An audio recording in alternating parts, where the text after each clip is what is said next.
That's the consent form. Posting the photos online, and some are really beautiful. Can you see the sky right now? Can you see water?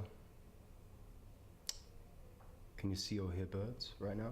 People who live in cities are at higher risk of developing mental health issues.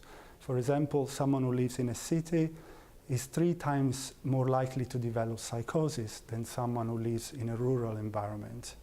What we don't know is what specific aspects of city living are causing this increasing risk. To what extent is the built environment, to what extent is the social environment, and perhaps there is an interaction between the two. So the aim of this study is to try and understand what are the underlying mechanisms, what are the specific aspects of the urban environment which causes some people to develop mental health issues.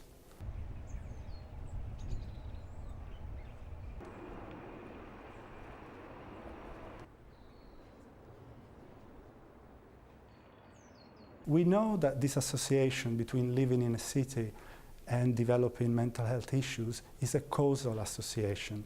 And the reason why we know this is that there have been studies where people were literally taken out of an urban environment into a rural environment, and their symptoms would improve.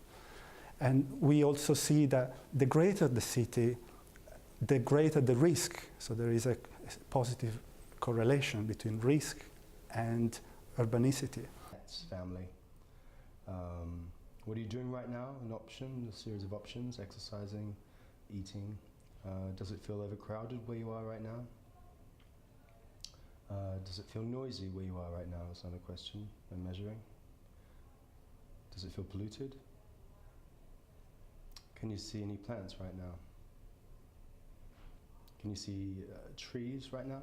Now, with smartphone technologies, it's possible to develop apps that literally monitor people as they go about their daily life.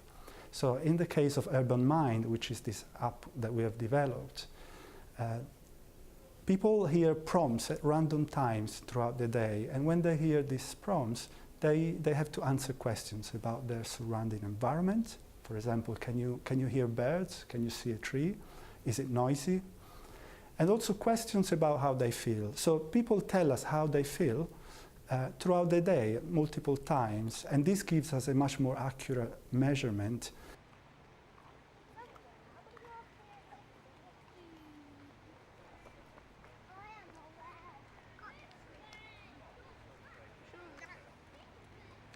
Come on then, boys.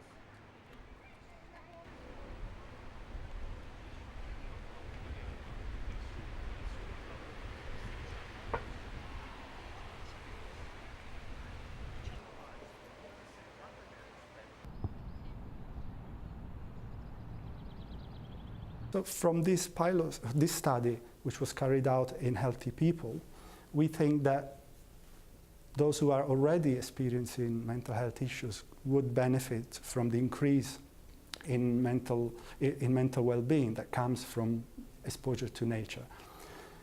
How much of a difference is it going to make? This is at present an open question, but we are about to launch a clinical trial where people who are at very high clinical risk of becoming ill, or those who have already become ill, will use the app. We will be able to monitor them on a day-to-day basis, and then we will be able to quantify this effect. And this is really important because intuitively we all think that nature is good for us, but the actual evidence base that can be used to inform decision making in urban planning, design, is actually very limited.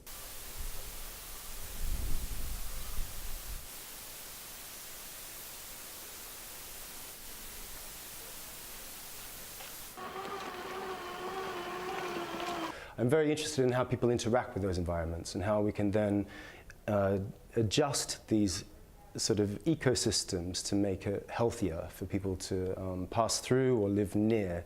That's what I do in my practice. On a practical level, there are 2 stages to the process. There's the downloadable version of the app, but then there's also the more community activation of the app as well. Identifying key groups throughout the city, or throughout cities around the world, that are really interested in measuring their environment and how it affects their mental state.